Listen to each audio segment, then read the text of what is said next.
Title upgraded.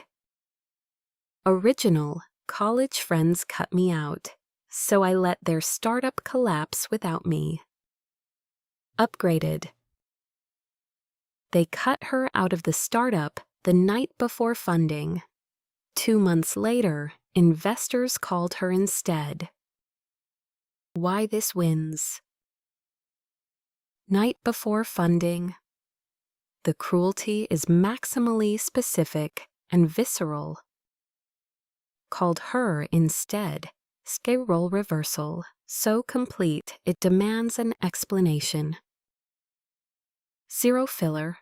Every word carries narrative weight. The email arrived at 11:47 p.m. Cold Reckoning presents. They cut her out of the startup the night before funding. 2 months later, investors called her instead.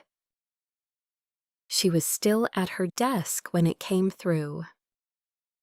She had been there since 8 a.m., 16 hours working on the product demo that 3 investors were flying in from New York to see the following morning. The subject line was 6 words. We need to talk about roles. She opened it. Read it once, read it again. Then she set her phone face down on the desk. Sat very still for a long time. The email was from Marcus and Tyler, her co-founders, her college friends, the 2 people she had spent 14 months building something with in a 2-bedroom apartment in Chapel Hill, North Carolina. It said, carefully, formally, in language that had clearly been reviewed by someone who understood legal exposure, that they had been reassessing the leadership structure of the company. That going forward, the founding team would consist of Marcus and Tyler. That her contributions were valued and appreciated, and that they hoped she would remain involved in an advisory capacity. It said that effective immediately, her equity stake was being restructured. In a footnote, it mentioned that the investor meeting was still scheduled for 9 a.m. She would not be in it. Her name would not be on the deck. She was being removed from the company she had built.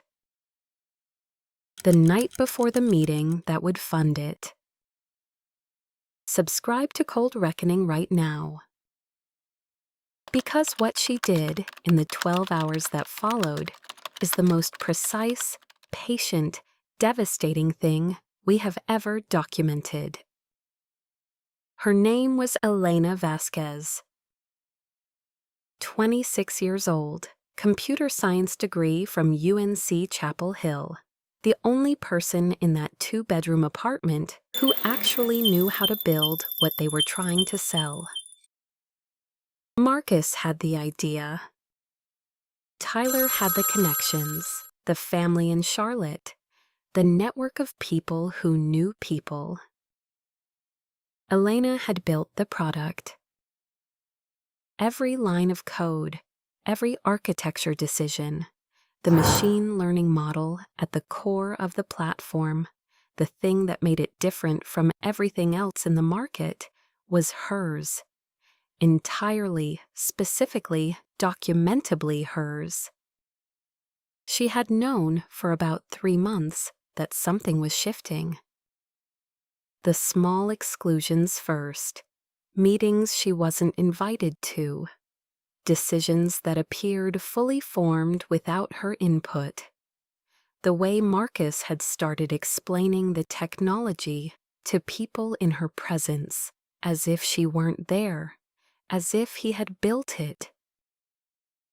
She had raised it once. Marcus had called her too emotional about the process. Tyler had said she needed to think about the big picture.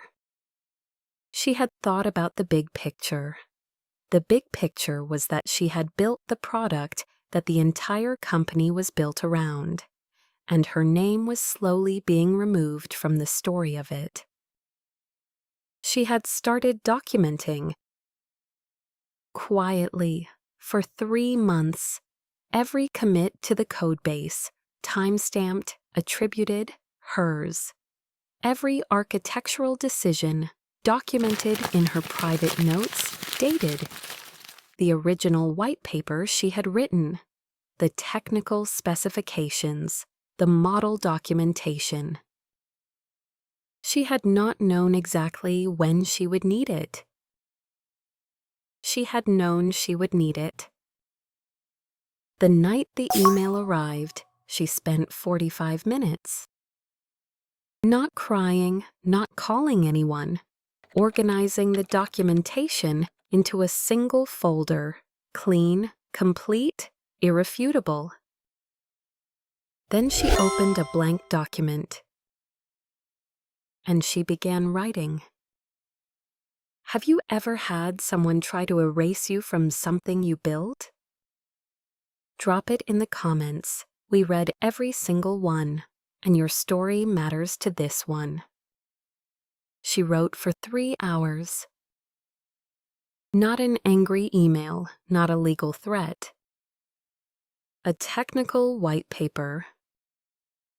12 pages, documenting in precise engineering language the architecture of the platform she had built. Every decision, every innovation, every component that made it work. She wrote it the way you write something you intend to be read by people who understand code. Because the investors flying in from New York, she had done her research, had technical backgrounds. They would ask technical questions. She knew with absolute certainty that Marcus and Tyler could not answer them.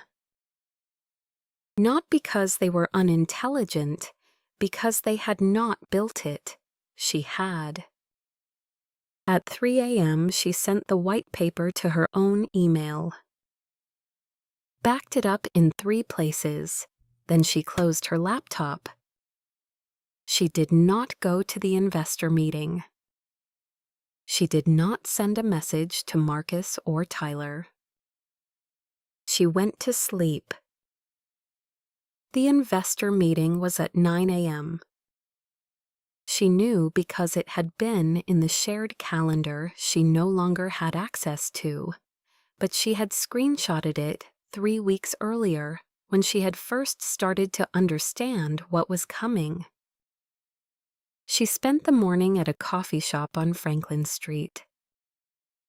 She ordered a large coffee. She opened her laptop. She started building. Not the startup's product, her own. The same core technology, the machine learning model that was hers, that she had the documentation to prove was hers, rebuilt from scratch, cleaner this time, faster, with 2 improvements she had identified but never implemented because she had spent her time managing Marcus's vision instead of her own. She worked for 4 hours. By 1 p.m., she had the framework of something that worked better than what she had left behind. At 1:23 p.m., her phone rang. A New York area code she didn't recognize. She answered. The voice on the other end introduced himself as David Chen, partner at the firm that had been scheduled to attend the 9 a.m. meeting. He said, Mrs. Vasquez, I want to be straightforward with you. We had a meeting this morning with your former co-founders. It didn't go well. The technical questions we asked were not answered in a way that gave us confidence. One of our analysts looked at the codebase commit history last night. Your name is on everything that matters. I was hoping we could talk. Elena said, I'm available now. The call lasted 1 hour and 14 minutes. David asked every technical question. She had anticipated Marcus and Tyler failing. She answered all of them, not from notes, from memory, because they were her decisions, her architecture, her model. At the end of the call, he said, "We'd like to see a deck. Whatever you're building now, we'd like to see it this week." She said, "You can see it Thursday." She had 4 days. She had the framework. She had the documentation. She had 12 pages of white paper that established, beyond any reasonable technical dispute, that the innovation they had flown from New York to fund belonged to her. Subscribe to Cold Reckoning and share this with someone who is building something right now that someone else is trying to claim. Tell them to document everything. Tell them to keep going. Thursday came. She presented from a coffee shop because she didn't have an office yet.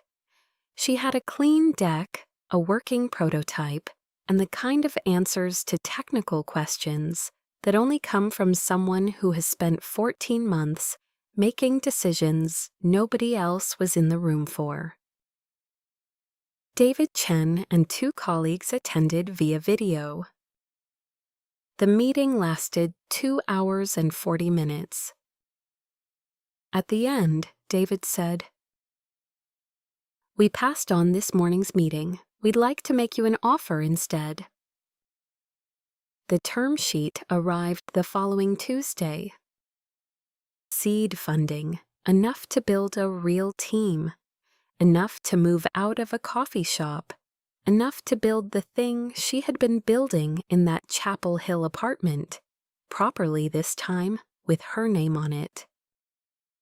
She signed it on a Wednesday afternoon. She was alone in her new apartment when she did it. No co-founders, no team yet. Just her and a pen and a document that had her name, only her name, at the top. She called her mother. Her mother asked if she was okay. Elena said she was better than okay. She said, "I think I just got back everything they thought they'd taken." 2 years later, her company had 12 employees. The technology, her technology, the model she had rebuilt in a coffee shop on Franklin Street, had been licensed by 2 enterprise clients. Marcus and Tyler's startup had pivoted twice and raised a small bridge round from a regional angel investor. She had not spoken to either of them since the email at 11:47 p.m. She had not needed to. The commit history was still there. The timestamps were still there. The truth had always been documented. She had just been patient enough to wait for someone who knew how to read it. The white paper, the one she wrote at 3 a.m. in the hours after the email, still exists. It is in the data room of her company. Not because investors needed it after the first year, but because she decided early on that the founding document of her company would be the one she wrote alone, in the middle of the night, when someone had just tried to remove her from her own story. That document is the origin. Not the funding, not the license agreements, not the team. The 12 pages she wrote at 3 a.m. when she decided that the only response worth making was one that the people who understood it would recognize immediately. That is Cold Reckoning. Subscribe, new story tomorrow. Share this with someone building something that belongs to them. They cut her out the night before the meeting. She documented everything, built it again, answered every question they couldn't. And the investors found her. Because the truth always leaves a timestamp. That is cold reckoning. Subscribe, new story tomorrow.